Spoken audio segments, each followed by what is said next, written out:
चलो बच्चों, आज पढ़ते हैं कक्षा अष्टम में प्रश्नावली 1.2 अंतर्गत लिखित प्रश्न है दूसरा। पुस्तक में आप देखेंगे, वह छोटी से छोटी संख्या ज्ञात कीजिए जिसे 256 को गुणा करने पर गुणनफल एक पूर्ण घन बन जाए। इसको गुणा करने पर 256 को गुणा करने पर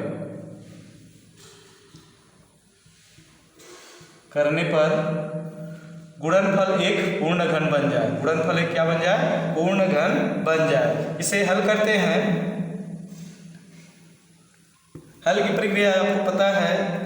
अभाज्य गुणनखंड विधि से 256 का हम अभाज्य गुणनखंड करते हैं 256। इसका हम क्या करते हैं? अभाज्य गुणनखंड। सबसे पहले हम देखते हैं सबसे छोटी संख्या 2 से भाग देते हैं। 2 एक कम 2, 2 दूनी 4 हासिल 1, 2 अट्ठे 16। फिर पुनः हम देखेंगे 2 से 2 छः का 12 और 2 चौक 8। फिर देखेंगे 2 से 2 तिया 6 और 2 दूनी 4। फिर 2 से जाएगा ये 2 एक कम 2 हासिल 1, 2 छः का 12। फिर 2 से जाएगा 2 अट्ठे 16। फिर 2 से जाएगा 2 चौक 8। फिर 2 से जाएगा 2 दूनी 4। फिर 2 से जाएगा ये 2 एक कम 2। तो इस तरह से हो जाता है 256 का अभाज्य गुणनखंड। सबसे पहले हम 2 से दिए तो 256 यानी 128 आया। फिर 2 से दिए भाग तो 64 आया। फिर 2 से दिए भाग तो 32 आया। फिर 2 से भाग दिए तो 16 आया। फिर 2 से भाग दिए 8। फिर 2 से भाग दिए 4। फिर 2 से भाग दिए 2। फिर 2 एक कम 2।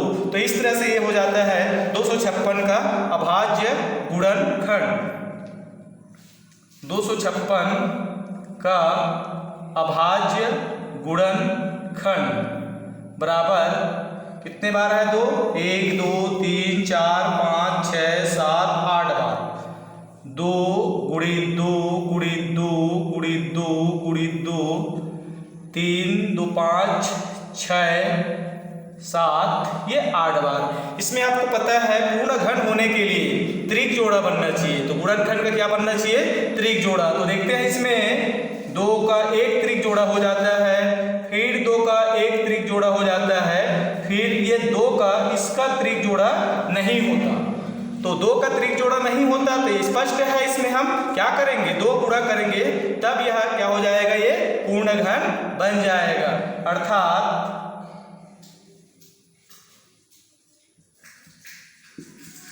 अर्थात 256 में 2 का गुणा करने पर गुणनफल एक पूर्ण घन बन जाता है। यानी स्पष्ट हो जाता है कि 256 को हम किससे गुणा करेंगे? 2 से गुणा करते हैं तो वह क्या हो जाता है? एक पूर्ण घन बन जाता है। तो इस तरह से ये प्रश्न हल होता है। और प्रश्न है उसको आप बनाएंगे आगे और देखते हैं क्वेश्चन।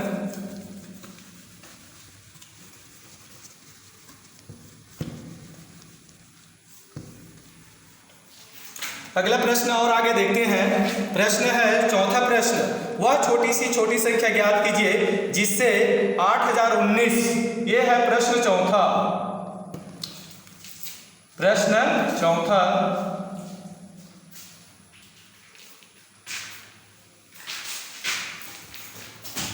चौथा जिसमें 8019 को भाग देने पर क्या? भाग देने पर भागफल एक पूर्ण घन बन जाता है। क्या? भाग देने पर भागफल एक क्या है? पूर्ण घन बन जाता है। भागफल पूर्ण घन बन जाता है।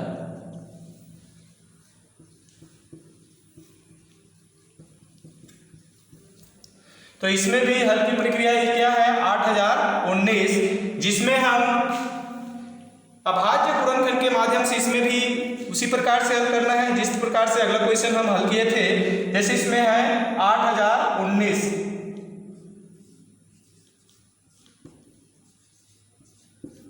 क्या करेंगे, अभाज्य गुणनखंड। सबसे पहले हम इसमें देखेंगे किससे जाएगा, ये 2 से जाता है नहीं, तो 2 से यहाँ नहीं जाएगा क्योंकि इसमें क्या है, इकाई में 9 है। 2 के बाद अगला छोटी संख्या क्या है, 3। 3 से भाग देते हैं, 3 दूनी 6, हासिल 2, फिर 3 6 का 18, हासिल 2, 3 सत्ते 21, इसमें हासिल नहीं है, 3 तिया 9।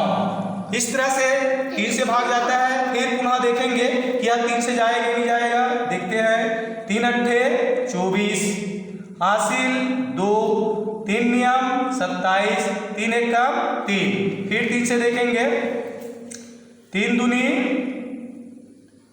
6, हासिल 2, 3 नियम 27, हासिल 2, 3 सत्ते 21, फिर 3 से 3 नियम 27, हासिल 2, 3 नियम 27, फिर से 3 से देखेंगे, 3 तिया 9, 3 तिया 9, फिर 3 से 3 एकम 3, 3 एकम 3।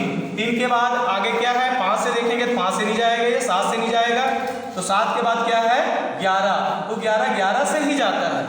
तो इस तरह से ये इसका हो जाता है 8019 का अभाज्य गुणनखंड। 8019 का अभाज्य गुणनखंड क्या आया इसमें, 3 1 2 3 4 बार, 5 बार, 6 बार, 3 है और 1 बार 11। 3 गुणित 3 गुणित 3 गुणित 3 गुणित 3 गुणित 3 गुणित 11 गुणित 11। इसमें हम देखते हैं पूर्ण घन होने के लिए क्या होना चाहिए, 3 त्रिक जोड़ा, गुणनखंड का त्रिक जोड़ा, एक जोड़ा हो गया, फिर ये दूसरा जोड़ा हो गया, फिर ये 11 का जोड़ा बन रहा है, क्या नहीं बन रहा है। तो इसमें भाग देने पर कहता है, तो भाग देने पर यानी क्या करना पड़ेगा, गुणा को हटाना पड़ेगा। गुणा करने पर क्या करते हैं, गुणा करके जोड़ते हैं, लेकिन इसमें भाग देने पर है तो 11 को हम क्या करेंगे, हटाएंगे। अर्थात स्पष्ट हो जाता है, अर्थात 8019 में 11 का त्रिक जोड़ा नहीं है, अतः 8019 को 11 से भाग देने पर भागफल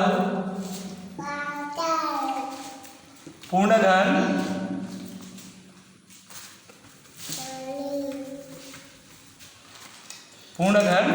बन जाता है। तो इस तरह से इसका आंसर क्लियर होता है। इसी प्रकार से आप आगे क्वेश्चन आप बनाएंगे तो ये आपका प्रश्नावली लगभग हो जाता है। अगर कुछ और परेशानी हो तो आप पूछेंगे तो अगला वीडियो में आपको बताया जाएगा। धन्यवाद।